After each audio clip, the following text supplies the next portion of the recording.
Today I will talk about how can you change your language on your Meho map. So you just follow these ways, then it's going to work with you. All you have to do in first you just go down, click on profile down here. So then it's going to take you to your profile. It's going to show for you like this here.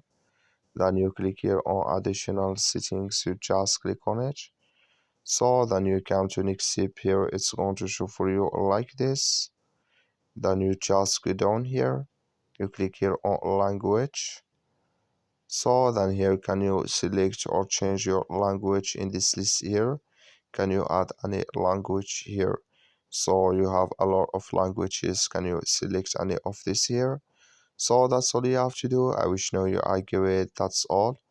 So you just follow these ways, then it's going to work with you. Thank you for watching. Don't forget to support us by liking and subscribe.